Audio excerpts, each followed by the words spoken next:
Kecil bentuknya, besar manfaatnya. Mungkin istilah itu cocok ya untuk rempah yang satu ini. Yap, ketumbar. Tentu Anda sering menjumpainya di dapur. Selain dijadikan sebagai bumbu masakan, tanaman yang memiliki nama latin Coriandrum sativum ini juga memiliki manfaat bagi kesehatan. Salah satunya dipercaya sebagai obat untuk menurunkan kolesterol jahat dalam tubuh. Wah, bener nggak tuh? Nah, akan dibahas tuntas di segmen kali ini bersama farmakolog Dr. Wawai Muli Ar-Rozal berikut ini. Yuk kita simak. Fakta mitos yang pertama, katanya ketumbar dipercaya dapat meningkatkan kesuburan pria. Wah, bener nggak ya? Fakta atau mitos? Ini adalah fakta. Ini bisa dijelaskan karena ada berbagai studi, baik pada hewan coba maupun studi di laboratorium, yang menyatakan bahwa daun ketumbar yang diberikan kepada tikus itu akan menyebabkan peningkatan produksi sperma dan meningkatkan motilitas atau pergerakan sperma. Jadi, pada prinsipnya ini dapat membantu meningkatkan kesuburan pria. Tetapi pada keadaan tertentu di mana ada gangguan hormonal, tentu pasien tersebut harus berkonsultasi dengan dokter untuk mencari pengobatan yang tepat.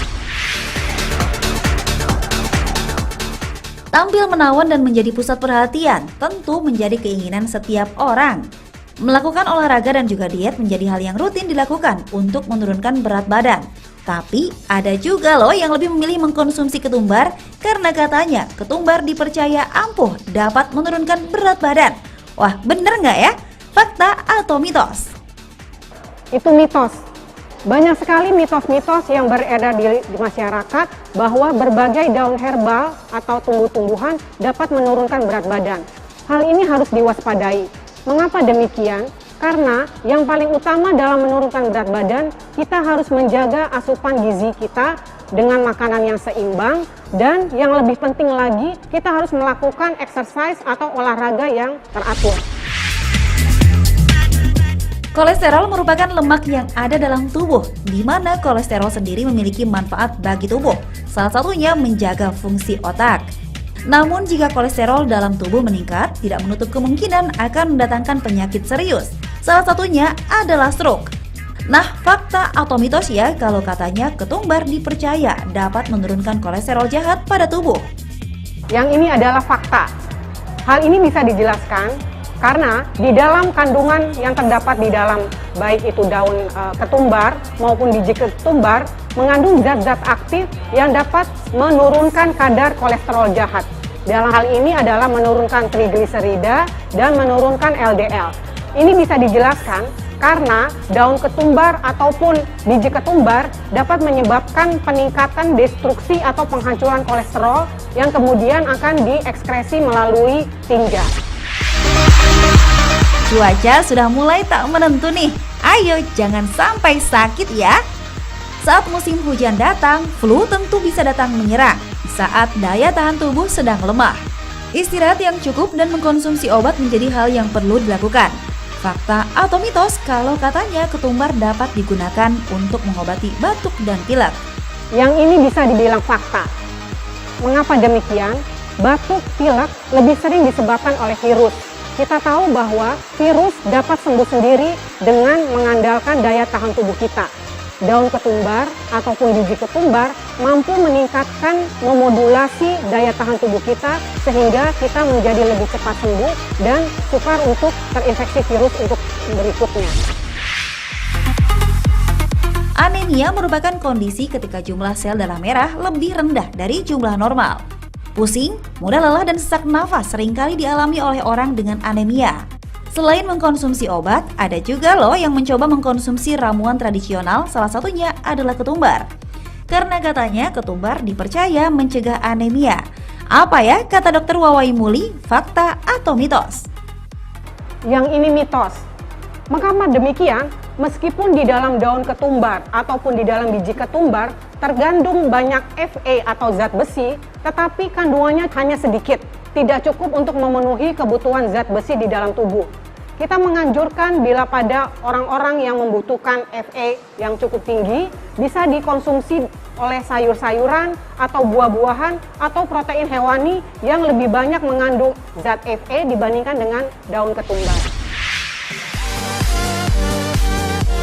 Fakta mitos selanjutnya katanya mengkonsumsi ketumbar berlebih dapat menyebabkan gangguan pada ginjal. Wah, mengkonsumsi sesuatu berlebihan memang tak ada baiknya bagi kesehatan. Tapi, fakta atau mitos ya dok? Yang ini fakta. Kita harus waspadai bahwa meskipun dilaporkan bahwa tanaman herbal cukup aman, tetapi bila dikonsumsi dalam jumlah berlebih dengan dosis yang tinggi dan dalam jangka waktu yang panjang, maka ginjal kita akan menjadi sulit untuk mengeluarkan metabolit atau zat-zat yang dikeluarkan dari hasil metabolisme ketumbar tersebut.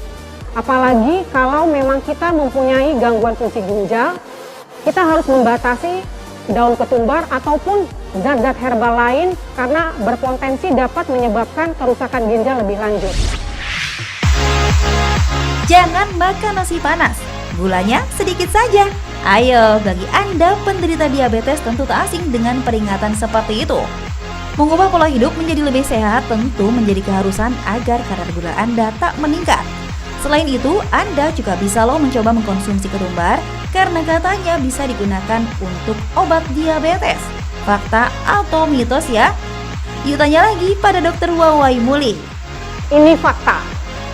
Hal ini bisa dijelaskan karena sudah banyak bukti-bukti baik studi pada laboratorium maupun studi pada hewan coba, baik itu studi pada hewan maupun pada manusia, pada pasien-pasien dengan diabetes, terutama diabetes dengan kadar gula masih tidak terlalu tinggi, dapat membantu untuk menurunkan kadar gula darah.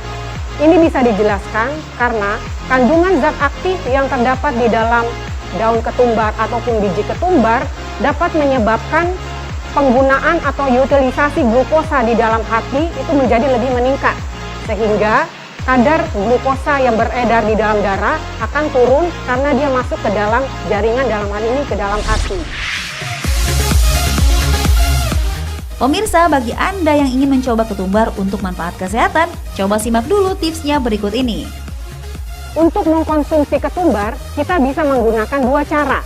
Cara pertama yaitu dengan menggunakan daun ketumbar, dan cara kedua adalah dengan menggunakan biji ketumbar. Untuk menggunakan daun ketumbar, sebelum diolah, sebaiknya daun ketumbar dicuci dengan air bersih, kemudian direbus dengan 1 liter air, kemudian ditunggu sampai mendidih, dan disisakan airnya lebih kurang menjadi setengahnya. Lalu, air rebusan tersebut disaring dan dikonsumsi sebagai teh.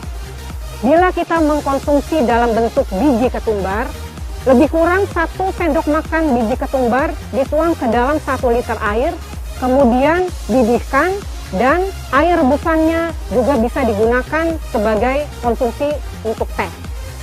Yang perlu diingat dalam mengkonsumsi ketumbar, yang pertama, tidak dianjurkan untuk mengkonsumsi ketumbar pada anak di bawah umur 18 tahun. Kemudian, tidak juga dianjurkan dikonsumsi pada ibu hamil maupun menyusui. Dan bila ada riwayat alergi, sebaiknya kita harus menghindari penggunaan daun ketumbar karena ada berbagai laporan yang menyatakan ada orang-orang yang sensitif atau hipersensitif terhadap penggunaan daun ketumbar yang justru menyebabkan iritasi saluran cerna. Konsumsi yang ideal dalam hal mengkonsumsi ketumbar adalah paling banyak 1 atau 2 kali sehari dan dianjurkan tidak lebih dalam 3 bulan. Bila setelah 3 bulan gula darahnya tetap tinggi atau lemaknya tetap tinggi, tentu kita harus berkonsultasi kepada dokter untuk mencari pengobatan yang tepat.